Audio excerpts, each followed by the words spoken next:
Now get ready for Watching Wyrd, your ultimate destination for mind-bending movie reviews and recommendations. From hidden gems to cult classics, we explore it all.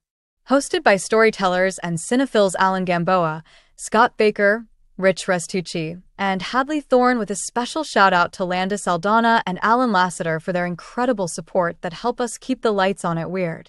Now grab your Coke, popcorn, and tinfoil hat, and let's get weird.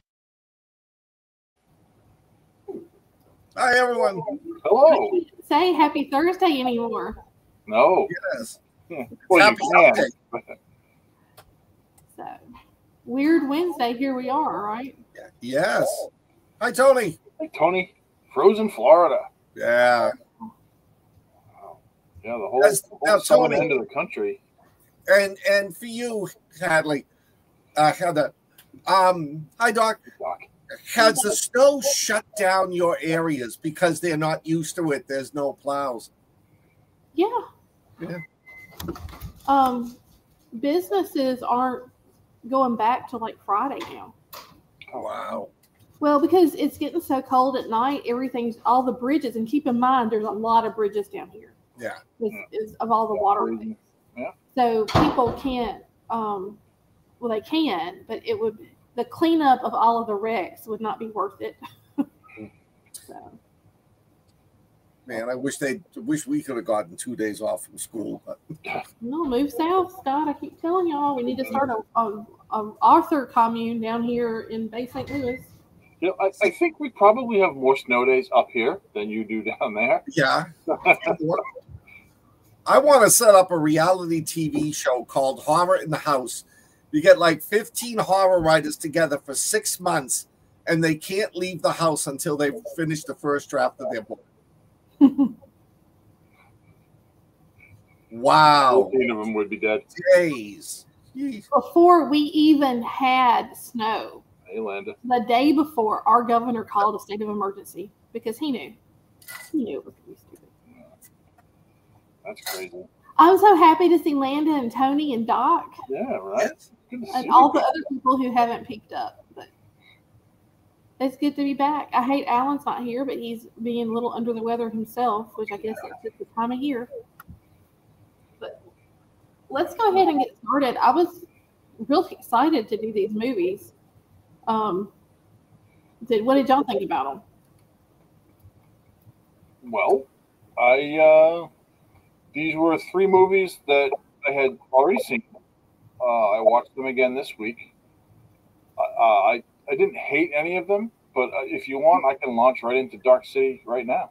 Yeah, let's start off with Dark City. I'll do Dark City. I actually didn't prepare anything tonight. I was going to be the interference, but Alan didn't make it. He was going to do Dark City, so I'll take it over. This is a 1998 film, and it stars Rufus Sewell, Jennifer Connelly, and Kiefer Sutherland, and a few other people that you may or may not know. One of the guys that was in the Road Warriors in this movie. So he played the guy in the helicopter guy. Bruce Spence. Bruce Spence, yeah. It's a decent film, but if you ask me to tell you what it's about, I simply can't do it.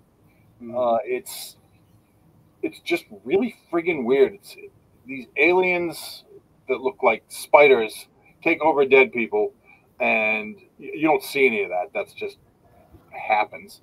And they sort of make this city in space for humans to live in, because the aliens are hive-minded and they want to learn how to be sort of autonomous.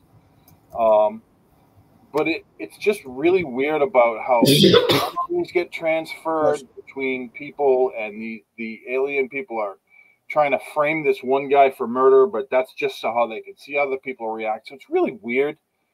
It's there's not a lot of action. It's more of a drama than an action flick, and it's everything I just said makes it sound sci-fi, but it wasn't really a sci-fi movie. It more, Scott and I were talking about this earlier, it more reminds you of The Matrix. It's got that kind of feel to it, but it's not nearly as good as The Matrix. And it's way more weird than The Matrix was. Just everything they do, the whole film has this sort of weird tick to it that sometimes you can follow and sometimes it's really tricky. it's one of those films where you have to pay attention. And I mean, I'm all for that if it's got a great story behind it, but this really doesn't. It doesn't have a fantastic story. I guess the premise could have been a lot better had they done it a little different, but there are parts of it that just kind of drag, and there are parts of it that are very exciting. I thought Rufus Sewell did very well, and Kiefer Sutherland plays this sort of weird doctor, and he's got this weird sort of way he talks where he pauses, and it was just kind of, that didn't work for me because I like Kiefer Sutherland. I think he's a great actor, but it was just kind of, that kind of slowed it down for me. And I was just like, all right, just finish with the dialogue because this really sucks. But again, Rufus Sewell did great. I love Jennifer Connelly. I think she's great in everything she's in. And this was no exception. She was younger here. She was only like 28 years old, I think, in 98. And of course, she's beautiful. Rufus Sewell, they were sort of married, but not really because they had their memories transferred. Like I said, it's kind of weird. I can't tell you the plot of the film because I don't know it. I mean, I described it as best I could, but it was just, like I said, it was weird. It's another movie that I saw 20 years ago, and I'll never see it again. I'll never watch it again just because it's that kind of film that I just didn't care about. I was watching it and I was like, yeah, I mean, this is okay. I like that point, and this plot point's pretty good, but it just kind of, it fell flat for me. I didn't hate it. I'm not going to give it a terrible star review, but it's not, I just, like I said, I won't watch it again. And again, I'm sorry, I'm sort of ill-prepared for this tonight. But what did you guys think? Did you like it or no? Scott? You know, I got the same feeling you did about it.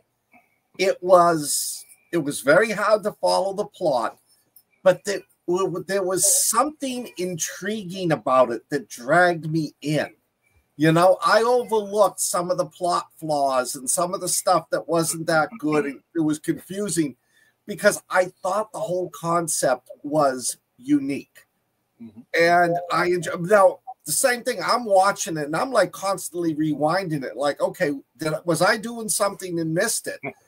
But, you know, what I took was, it was Kiefer Sutherland was the doctor. And he says, Fred, and he says at one point that they let him sort of live his life because he knew how to like implant memories in them. Hang on a minute. Mm-hmm.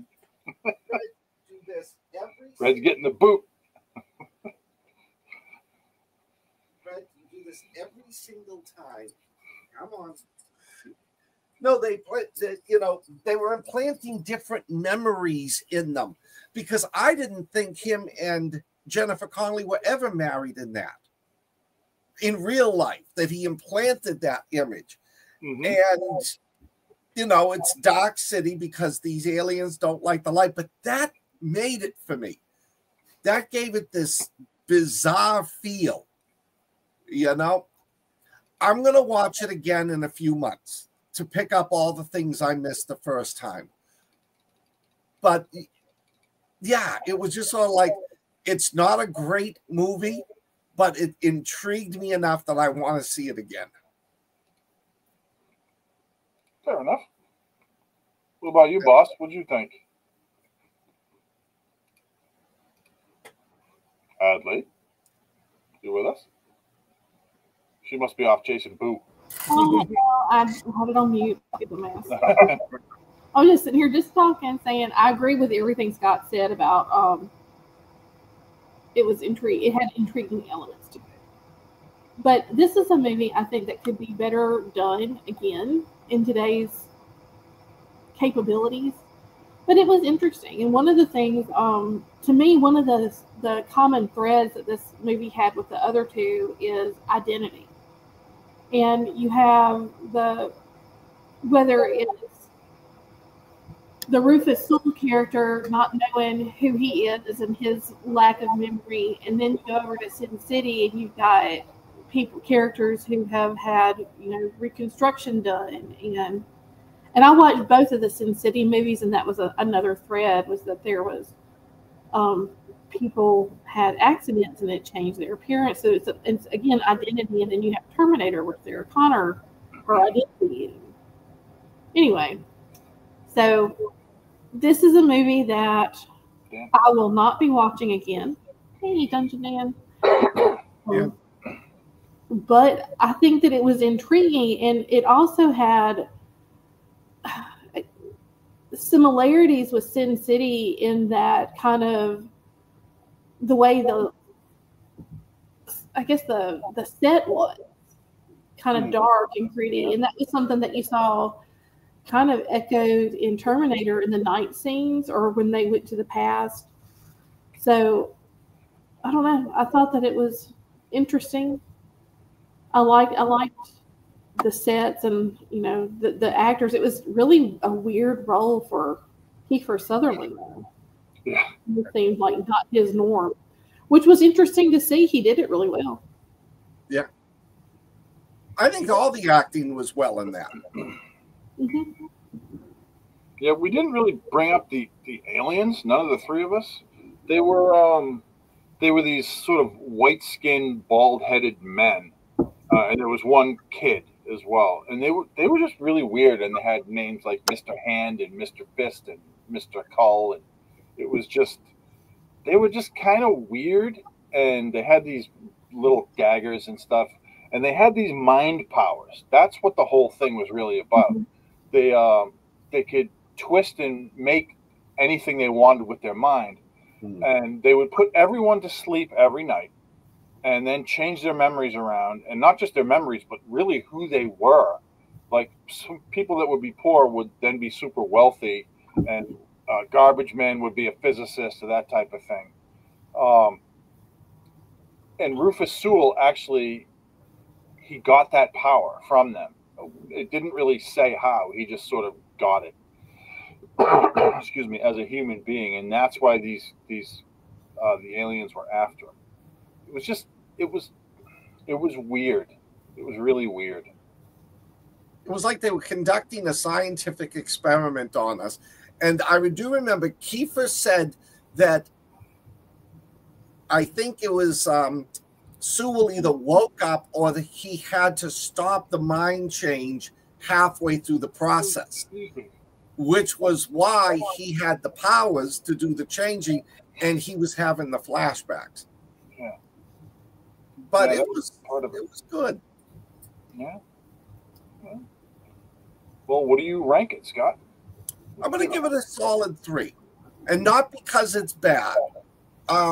It would have gotten a 4 if it was a little easier to follow the plot. But the acting was good, the concept was good, the sets were fantastic, the aliens were creepy. It was an interesting concept. I mean, it really was something different. Yeah. And y'all know I like that. So I don't know about rating it. It's not a movie I'm going to recommend to anyone unless they have a specific love for certain other movies. It did. I feel like it paired pretty well with Sin City in some ways. But there are other movies I would have probably paired it with different. What's that movie with, what's his name? I know y'all don't know what I'm talking about. He was in Singles. His daughter was in Stranger Things. He's married to Uma Thurman. Josh Hartnett? No, not. He's married to Uma. I don't know. Ethan Hawke. Oh, that movie with Ethan Hawke where he does the DNA change. I think that Dark City would have paired good with it. Gattaca? Is it Gattaca? Oh, yeah. Okay, I know what you mean. Yeah, I think that would have been. I think that would have been with a G. Yeah. Oh. So I'm gonna say it was not my favorite of the night. In fact, it was my least favorite of the night. So I'm gonna leave it there. So if I had to give it a score based on the other 3 movies or other 2 movies for tonight, I would say this would probably be a 2.2. Fair enough. I'll give it a 3 for pretty much everything you guys both said. I thought the acting was done really well. The plot was it was tricky and difficult to follow. Yeah. It wasn't bad per se, but you really had to pay attention. And like you said, Scott, I found myself rewinding a few times, saying, "Wait, what? What was that?" So I'll give it a 3. Okay. Yeah. Next. I'll go. Go. Okay, so my movie is Sin City, which if you haven't seen Sin City, I don't know where you've been. I watched both of the Sin City movies. One of them had boobs in it, and I will say that Ash should watch it because there were lots of boobs. I think there were lots of boobs in both of them, but the Ava Green episode in the second movie, there was lots of boobs. But so this movie is incredible, and if you haven't seen it, do your favor, just go rent it, watch it wherever you can. I think it is streaming where did I tell y'all? Oh, wait a minute. Let me look it up. I'll find it. Well, anyway, just to summarize, Sin City was directed by Robert Rodriguez, Frank Miller, and Quentin Tarantino did a guest director of it. It is a neo-noir anthology film based on the Frank Miller graphic novel series of the same name. The movie stays true to its source material, mainly because Robert Rodriguez was a huge fan of Miller's work, and he wanted to make sure that if it was not in ink, it wasn't put into the film. So it had to, and I think even Frank Miller got in trouble a couple of times that he really changed some stuff, and Rodriguez wouldn't let him. But it is a black and white aesthetic with occasional pops of bold color. It is beautiful to watch. It is a very visually striking film. It gives you that comic book feel, and it is gritty, violent, and morally ambiguous. So it weaves 3 different storylines that are all set in the corrupt, crime-infested Basin City. This is an all-star cast featuring people like Mickey Rourke, Jamie King, Elijah Wood, Rutger Hauer, Clive Owen, Benicio del Toro, Rosario Dawson, Bruce Willis, Jessica Alba, Nick Stahl, and I believe I saw, what's his name? Powers Booth. It's great. And I don't know. I'll tell y'all, I've got to ask, first off, which is your favorite of the 3 storylines? Oh, the Terminator. Oh, wait. You tricked me. In the film? In the film? Sin City? I like the Marv storyline. Yeah. Which storyline? The Mickey Rourke. Oh, I like that, but I really liked the Bruce Willis storyline with the child molester. And see, for me, it's the Clive Owen. What's her name? Brittany. What's her last name? Murphy. Brittany Murphy and Benicio del Toro. I made Jennifer come here and watch it again. I watched it 3 times. I just love it. All-star acting. This movie has some of my favorite scenes with actors. It just really shows a wide variety of range, and like I said, there was no correction from the original graphic novel, so this was 100% acting, and I just love it. So I don't know what do I need to answer? Ask me some questions about it, because I don't know. What do you need to answer about the film? Yeah, what do you want me to answer? I have no questions for you. Okay. Well, again, visually storytelling, it is seamless, it is beautiful, watch it. I can't say enough good stuff about it. Like I said, visually, it is a beautiful film. Yeah. I don't want to ruin the storylines. I'm going to say that after watching it, I was wishing we had paired it with Kill Bill and the 300. Actually, both of those would have paired very well. Yeah. I think we had a different movie paired with Dark City and the Terminator, and then we cut it out for Sin City, I believe. They cut it out. I just picked Sin City because I've been wanting to watch it. No. So it gave me an excuse, but I think it fit well. I think it really fit what I thought it would. So, like Hadley said, this film, it's 3 interconnected storylines where the actors sort of bebop in and out of each film.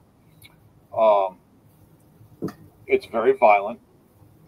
The cinematography is just spectacular. Initially, I thought I wasn't going to like it, but it was fantastic just the way they did it. It's sort of a colorized black and white. I know that doesn't make sense, but when you see it, you can tell it was filmed in color, and they just toned the color down. It's not really a black and white film, but there are aspects that are just like colors that pop in it. There's a red dress. Nick Stahl gets turned into this yellow creature, and he's got yellow blood. He's not a creature; he's a dude. But it's stuff like that really stuck out. It really popped. Well, and the blood is white in the film. Yeah. So, except for Nick Stahl, yes, that's true. But so when this film was released, it depending on where you saw it, which city, and sometimes even which theater in the city, it started with a different one of those, a different one of the stories. When I first saw this, the first one I saw was the Clive Owen one. So I distinctly remember that. And what they did in some cities is they started with the credits first. It was really weird. They sliced it and put it in different ways. And I've seen at least 2 of those versions now, because the version I saw yesterday, I saw the Bruce Willis one first. So I thought that was kind of weird and well done. And like 5 minutes into the one that starts off with not Ethan Hawke, the other one, Josh Hartnett, they have credits right then. It's like 5 minutes in, and they do credits, and then they go on with the rest of the story again. It was weird, but kind of fit, kind of worked. It kind of has a grindhouse. Well, that makes sense. Yeah, he did Grindhouse, so him and Tarantino did Grindhouse. So I'll tell y'all some trivia here that I thought was fascinating. Robert Rodriguez left the directors union over this film because they have a rule that you cannot have a co-director because those are my dogs running on this floor. Oh, I knew it was the dogs doing it. Yeah. I didn't know the same issue upstairs.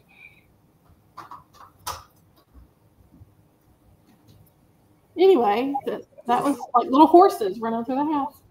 But yeah, so Rodriguez quit the directors group or whatever over it, and that was why, because he wanted and felt like Frank Miller deserved to have equal billing as a director, because he felt like it wasn't fair that a lot of these writers or comic book writers came over to Hollywood and were treated like they were just starting out, when he felt like Frank Miller was his equal, if not greater. So it was kind of cool. I think that it probably goes back to why he's one of my favorite directors. Do we know which director directed which stories? Actually, no. I thought Rodriguez did the Bruce Willis one. Quentin Tarantino did a guest scene. I don't think he did an actual story. I think it was just a scene. And if you had not asked me, I could have told you. I think it was one of the Marv scenes, if I'm not wrong. But also, Deadly Little Miho, her swords are the bride's swords from Kill Bill.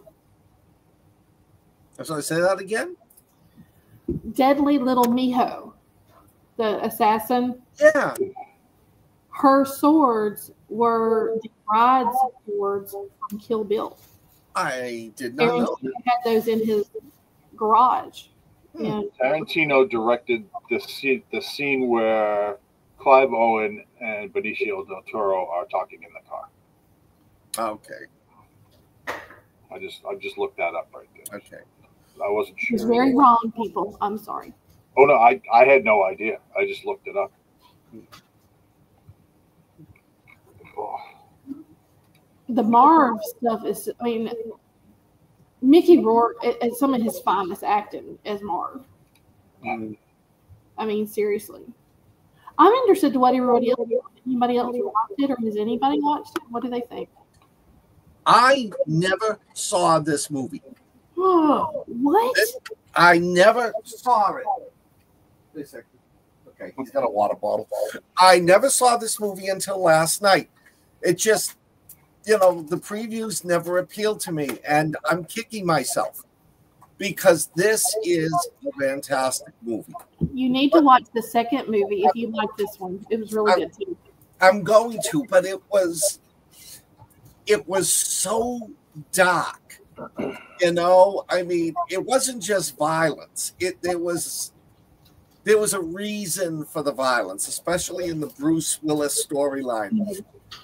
The way they just, you know, added the color into it, and you know, it was almost as if the actors were slightly not human, and the background was all graphic novel. The storylines are excellent. The acting in this is phenomenal. My only two flaws with the movie, Rich and I were talking about this one.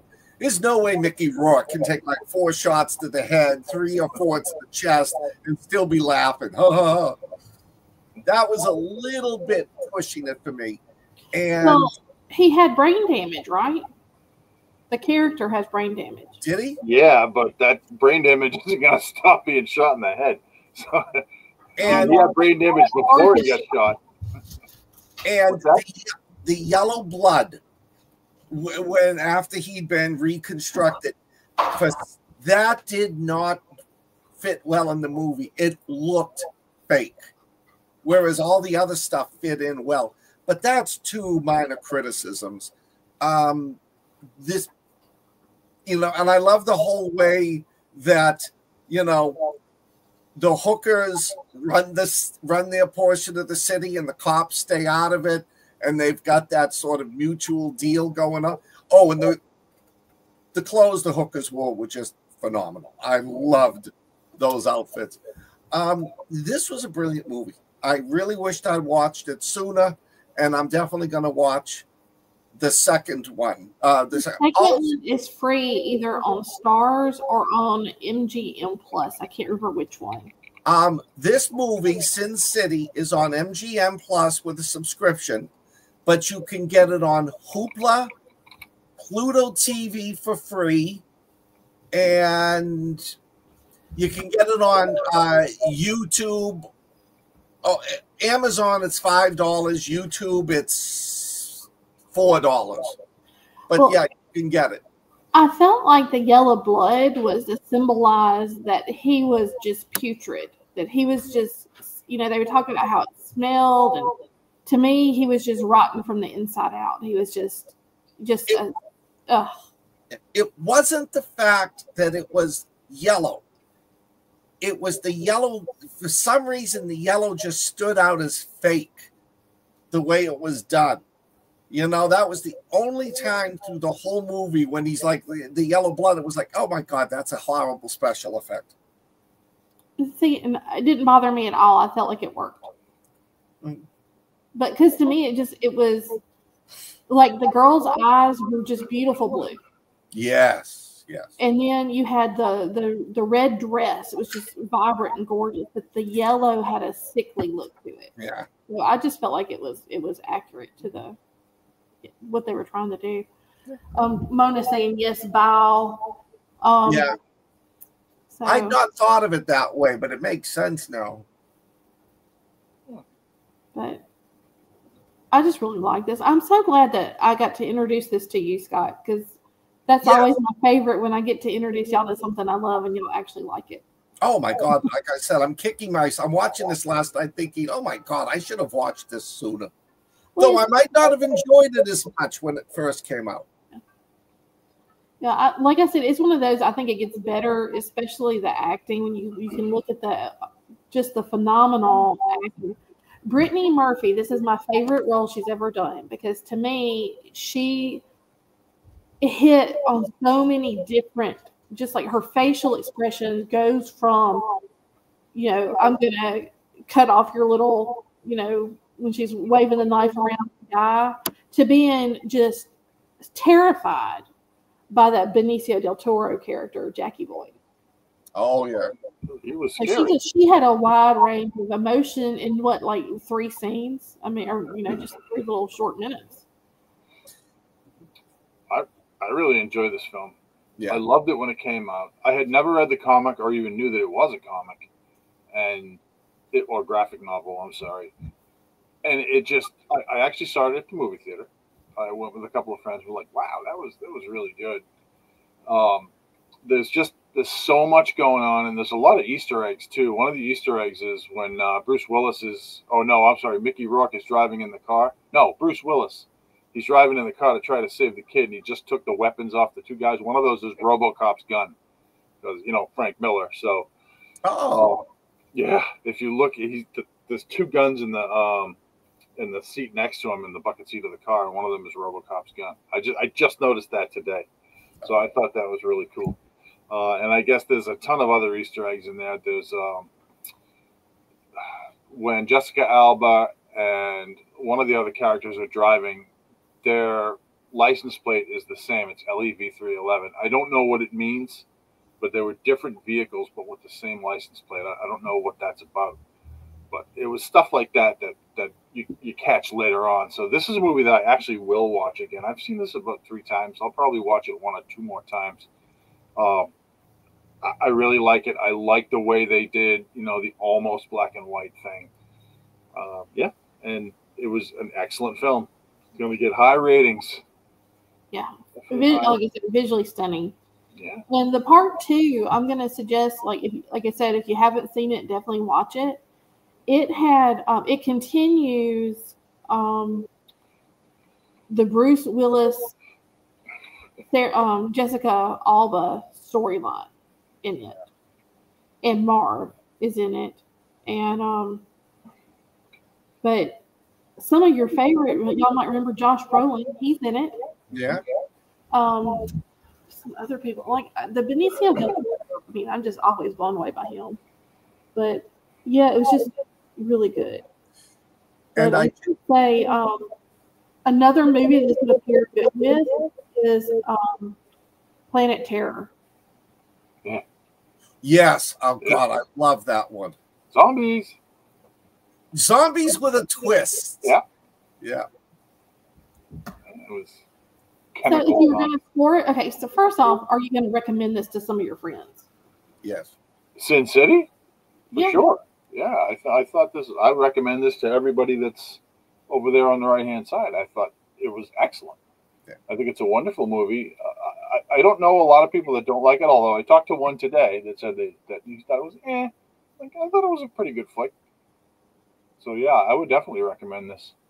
Oh, so another thing, while y'all know I have ADHD, so it's just anywhere the bunny rolls. And I will say this too: the torture scene was toned down because they felt like it was even too much for Sin City.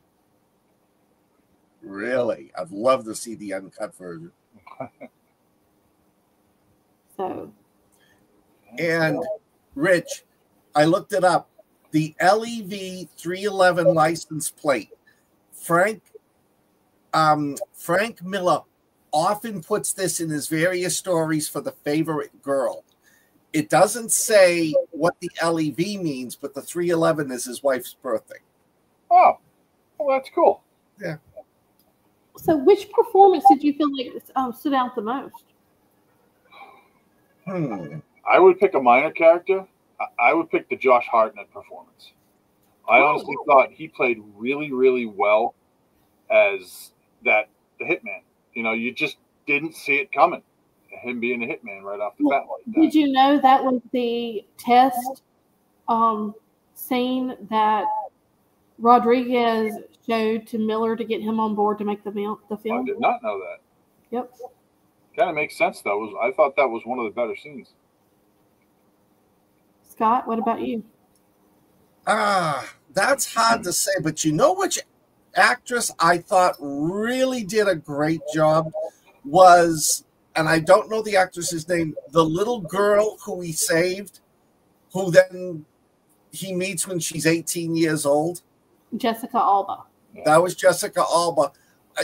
You know, her act, even the little girl was good, but Jessica Alba, just the way she had that adoration for him. You know, I thought it was good. That impressed me.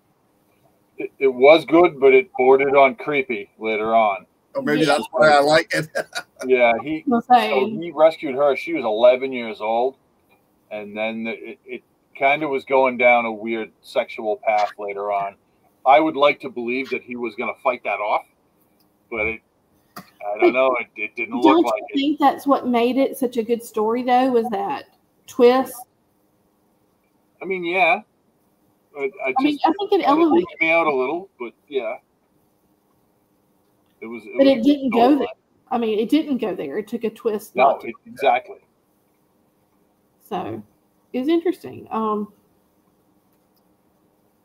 about you? That Brittany Murphy, just her having that monologue on the kitchen floor, you know, it's just the whole thing. Her range of emotion just stuns me. And it's not typical emotions either. She's not like a crying, you know, sobbing mess. I mean, she's flickering between being terrified and trying to act like a badass so no one knows how scared she is. And I just really liked that. Like I said, she was taken from us too soon because that was really interesting to see what she could have done later. So I'm not really big on anthology films, but like I said, I love this. This is a great film. I definitely recommend it. Yeah, this was done really well. So what do we rate it? I'll go. I'll give this one a 4.5. I really enjoyed this, and I recommend this to everyone in the Peanut Gallery, and I will watch it again. I'm gonna go with 5 because I feel like when it comes to like crime film noir, this really captured a gritty essence. I think is often lacking. It's just visually stunning, and then you have the whole film set is like a work of art, and then you have these performances in this with these incredibly deep, dark characters. I love it. So definitely I'm giving it a 5. 4.5. Scott, I'm going to have to just question you for a moment and say, I think the fact that you like the costume should make you at least give a 0.5. Yeah, but I'm still going to stick with 4.5. But I'm definitely going to watch it again for those outfits. Damn. Well, big man, looks like you're up with the Terminator. 1984 classic. If you have not seen this movie, shame on you. No need to go into the plot. It's just, you know, it begins in the future. The robots have taken over. They control most of the earth. They're hunting down the last humans. The robots are sentient. They've created cyborgs, so they're with the human skin on them, so they can sneak into the human layers and get rid of them.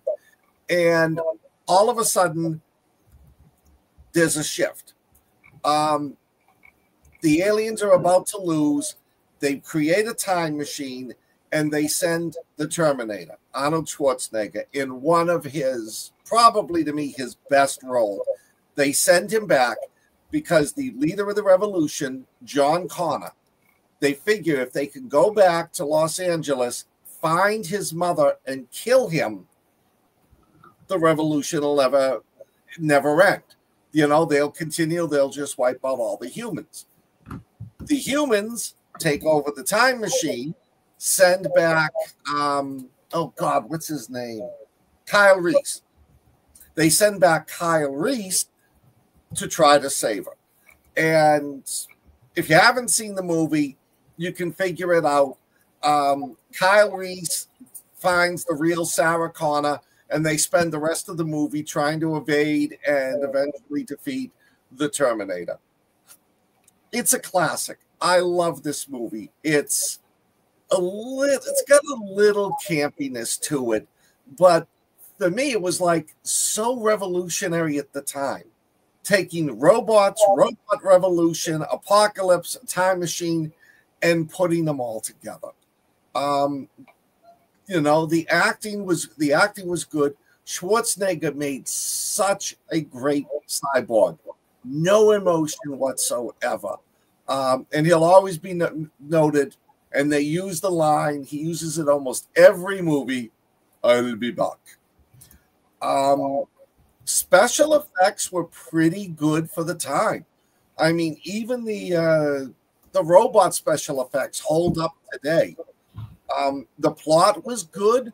I liked the whole idea behind it. It was unique. This is just a great movie. Now, let me say one thing before anybody else says it. Bill Paxton is the only person to be killed by an alien, a predator, and a Terminator. People say Lance Henriksen.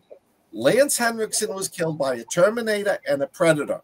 He was not killed by an alien. He was ripped in half by an alien. He survived to movie 3, where he provides information to Ripley, and then she puts him out of his misery. So Bill Paxton still holds the single honor. Drop my... Fair enough. Boss? This was fun to rewatch. If I was going to pair it with another movie, I would have paired it with The Highlander, because there was a moment when I had to look up which one was made first, because I thought, what was it going on in the 80s? I thought just naked men just showed up in these alleys in the cities. That's right. Yeah. I know. I'm telling you, I was like, what the heck, man? This movie brings back, it takes me to childhood. I remember watching this on a VHS player at my aunt's one summer when I went to stay with her. And I think I was introduced to the Terminator and the Highlander at the same time. But anyway, great movie. I really liked a lot of the little things that they did. It was just interesting, what, like the old cars, you know, when he's trying to hotwire the car. Y'all remember that scene where yeah, and so I don't know. Like I said, it was just very interesting just to see, and little things like going into the club. I don't know if y'all noticed, like the lady was trying to stamp her head when she was walking away. You ever get your hand stamped when you went to the club? Yeah. The young kids will forget it. They won't know what we're talking about. But yeah, so it was fun to watch. And Michael Biehn, man, I don't know how, is this his first big role? I know. It might be, yeah. He was in actually, yeah. He was in Lords of Discipline, but I think that came out later. Let's just look up Michael Biehn. Okay. I did the scene where his face is, him being Schwarzenegger's face is rotting off, and all the flies are around, and the guy comes to the door, the hairy chest man comes to the door, and he asks him, is something dying there? And I don't know that I ever caught that before. It was a good. I originally didn't go to see it in the theater because I thought it was going to be a robot movie, and those don't impress me. And it was one night I was home. It was a Saturday night. I dropped my girlfriend off, and I was like, turned it on as background noise while I was going to do homework. And after the first 10 minutes, it was like, oh, I'll do the homework tomorrow, and got hooked on the movie.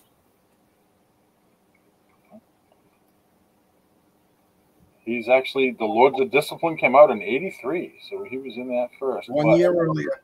Yeah, he was also in Grease in 1978.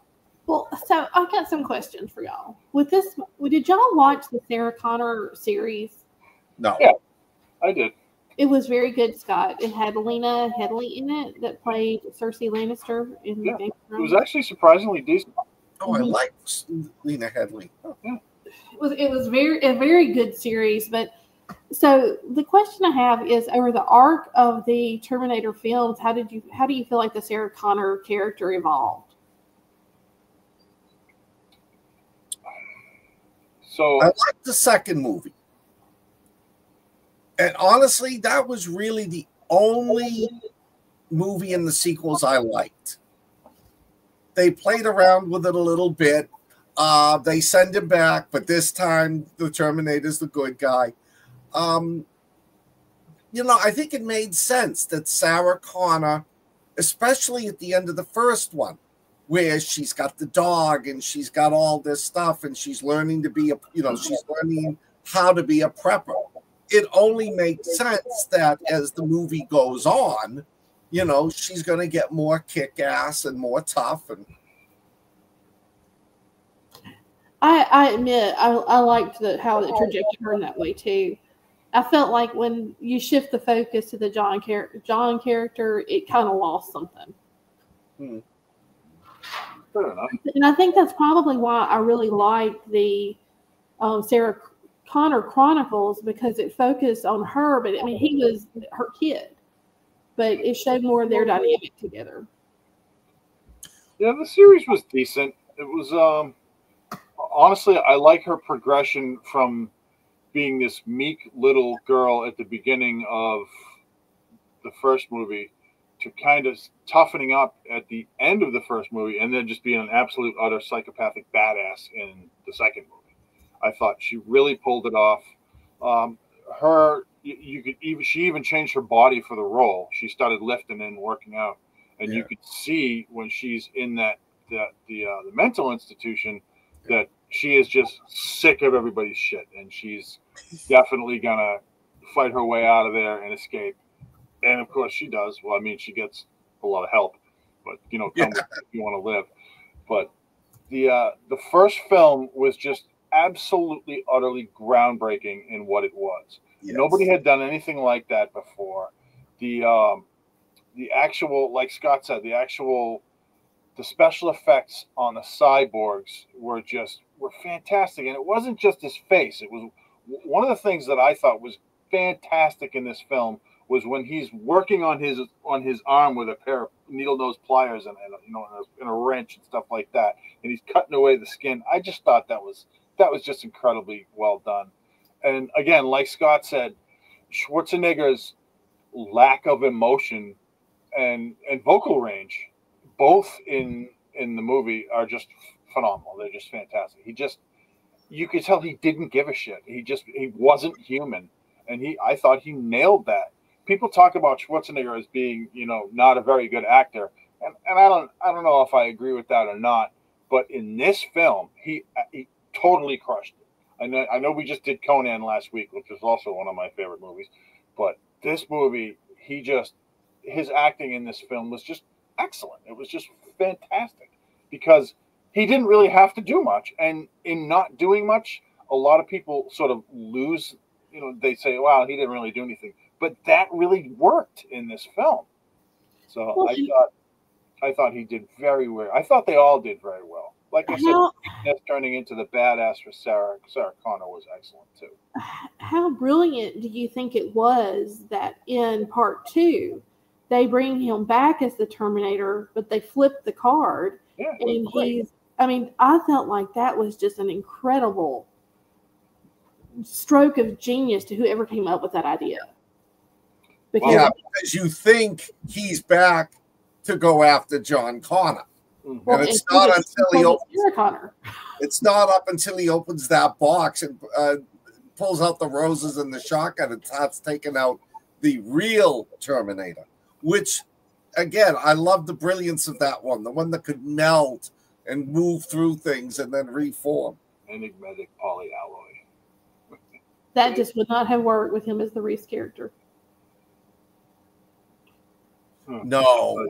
He's perfect for the Terminator. Oh yeah. So when John Connor actually sent back the Terminator for the second movie, he sent two Terminators back, reprogrammed, because he also sent Arnold Schwarzenegger back for the third movie as well, and he did it at the same time. It was just 2 different time frames, and that was the female Terminator, Christiana Loken, was in the third movie. Third movie kind of stunk. I mean, you got to see it if you've seen any of the Terminators, you got to see them all. So, well, and going back to what made this different, I mean, like we're talking little things like going into the gun store. yeah. I mean, going to he starts putting the bullets in the guns. Yeah. But that was just a really interesting moment there. I don't know why. I guess it's because you realize that these aliens know how to. I guess they're not aliens. These cyborgs know how to use these things. They are programmed, and I really like the fact that they were showing like the red screen with the data on it. Yeah. When appropriate response. Yeah. F you. Oh. So it's great. The Sarah Connor's Chronicle. Who was in that? Lena Headey. Yeah, Who else? I don't know. I'll check it out. Was it Elijah Dushka? I don't think so. Okay.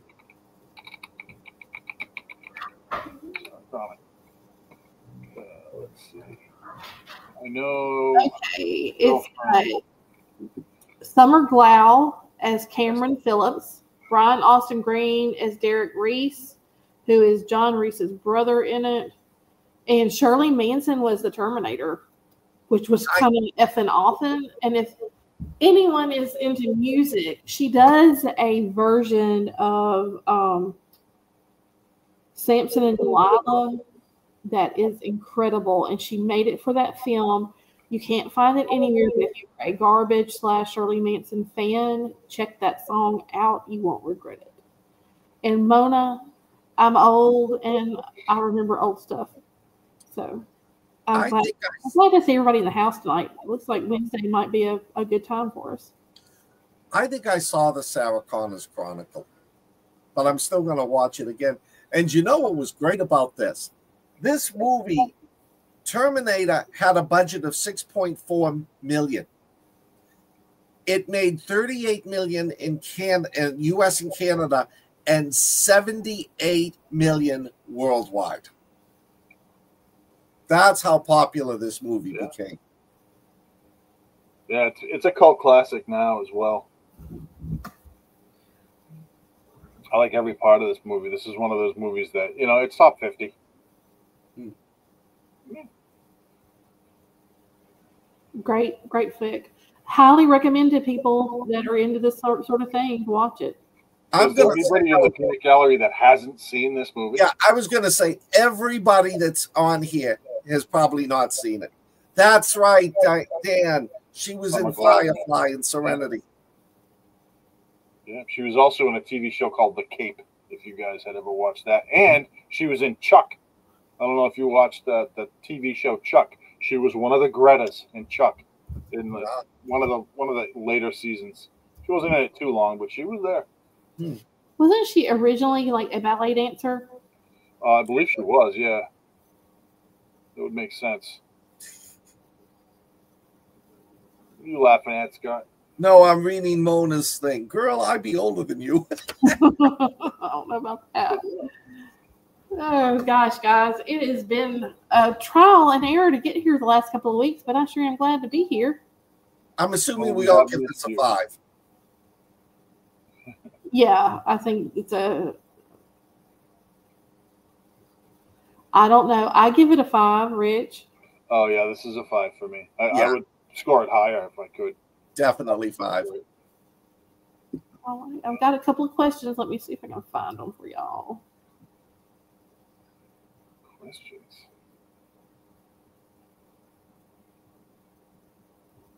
What do you think about that? Are the aspects of this movie that hold up today? Special effects. I thought the special effects, for the mid to late 80s were excellent back then, and they hold up. I was watching that scene, like I said, where he was working on his arm and then he cuts the eye portion out and drops it down. Fantastic. Absolutely excellent. I thought it was really well done. Schwarzenegger's acting was great. Linda Hamilton's acting was great. Michael Baine's acting was great. Everything was wonderful. Did we decide if this was Michael Baine's first? No, he was in The Lords of Discipline. He was in several movies and a few TV shows before this. But this is kind of what launched his career. Yes, he definitely. Well, he had a major role in this one. So yeah, that was for sure. Well, it definitely bumped him up. Yeah, I agree with Max. Crumb is saying he likes the originality and the not hashed ideas. Total. And Max Crumb, I do not have a snow shovel, but I'm going to tell y'all, I got this really weird little broom thing that like is to clean up dog hair off floors, and it's almost like a windshield wiper blade. I know, just go with it. I clean because where I live is about 6 feet up off the ground because we're in a low floodplain here. Yeah. So there's stairs in and stairs out. So the dogs have to go to the backyard. I had to sweep off that thing, the little area, 5 times yesterday to get the snow off of it so the dogs could come in and out. That's how much snow we had. We had no shit, almost 10 inches of snow here on the coast of Mississippi. Now, let me ask, do the dogs like the snow? Yes, they don't like the cold. Well, Wilson would stay out there until you brought him in. There's a whole other thing. I've got about 15 cats in this neighborhood that are feral, and they're driving my dogs bonkers. And I say this, I'm not even exaggerating when I say 15. I've counted 15 separate cats. We've already had a Mexican standoff between Wilson and one of these little black cats. And then when Wilson, I had to go out there to break them up because they were just staring at each other. So when I go out there, the cat ran off. Well, not an hour later, he's back and he's brought 3 of his friends, and these cats are just So, and I'm like, well, that's kind of weird. 2 hours later, I let him out, and there's 3 different cats out there now. So it's like now that he knows that they know that he's here, they're like gonna lynch him or something. I don't know what's going on with that. But very interesting with all these cats. It's the cat's neighborhood. They're just trying to teach the dog a lesson. Exactly. But they're very different. But yeah, so lots of snow. It's been a lot of fun. I haven't left the house, so. As you hear Wilson in the background crying because we've had to put him up because he's making. Oh, mine's crying upstairs too. I can hear her now. She wants to go play in the snow. Oh. I think Boo's got a cold. Oh. But he loved the snow once, it had gotten to a certain amount, and it wasn't just sprinkling on the ground. But once we started getting some inches, Boo loved it. He loved to run through it and to throw it up with his nose. Yeah. Yeah, when we brought the dogs from Florida, we were terrified that they wouldn't like it. And the first time it snowed, it was about 4 inches. We couldn't get them in the house. Now, my neighbors have a big old bloodhound and a Labrador, and they were out there baying, and one of them put his head down in the snow and just slid for about a foot. Yeah, they do that. Yeah, Bella used to like to put her head in the snow and plow her way across the yard. Yeah, both of mine do that. Yeah. Shout-ahead dogs. Yeah, well, so that's going to do it for this week, guys. Hopefully, Alan will be back next week. And do we know what movies we're doing next week yet? Does anybody? No, I'll have to look it up. Yeah. I don't know. I don't have that here. Well, so we will be back next Weird Wednesday. I hope to see you here. We've had a good turnout tonight, and I like the time. I hope that it's something that'll work out for us. 9 o'clock next Wednesday. Yes. It's 8 o'clock if you're Central. 9 o'clock human time. Actual real time. All right, Weirdlings. That's all for Watching Wyrd this week. Thanks for tuning in, and remember, the strange and unusual never sleeps. Well, except for maybe on Thursdays. Speaking of sleep schedules, Here's a quick reminder about our other shows.